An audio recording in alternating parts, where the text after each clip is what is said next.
حضرت علی علیہ السلام نے ارشاد فرمایا، محتاجی اور غربت 6 چیزوں سے آتی ہے، زندگی بدل دینے والی عقوبت۔ نمبر 1، جلدی جلدی نماز پڑھنے سے۔ نمبر 2، کھڑے ہو کر پانی پینے سے۔ نمبر 3، منہ سے چراغ بجھانے سے۔ نمبر 4، آستین یا دامن سے منہ صاف کرنے سے۔ نمبر 5، دانتوں سے یا ناخن توڑنے سے۔ نمبر 6، فجر کی نماز کے بعد فوراً سونے سے۔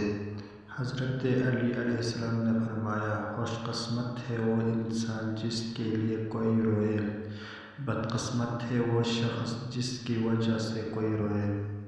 خاموشی ایک ایسی عبادت ہے، فرشتے اس سے لکھ نہیں سکتا، شیطان اس سے بگاڑ نہیں سکتا اور کوئی اس سے جان نہیں سکتا۔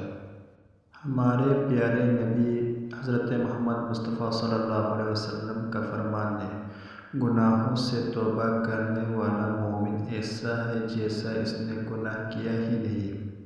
حضرت علی علیہ السلام نے ارشاد فرمایا، جو آدمی لوگوں کے حالات دیکھ کر عبرت پذیر نہیں ہوتا، اللہ تعالیٰ اس کے حالات سے اور لوگوں کو عبرت دلاتا ہے۔ رب کہتا ہے، کسی کو تکلیف دے کر مجھ سے اپنے خوشی کی دعا مت کرنا، لیکن کسی کو ایک پل کی خوشی دیتے ہوئے تو اپنے تکلیف کی فکر مت کرنا۔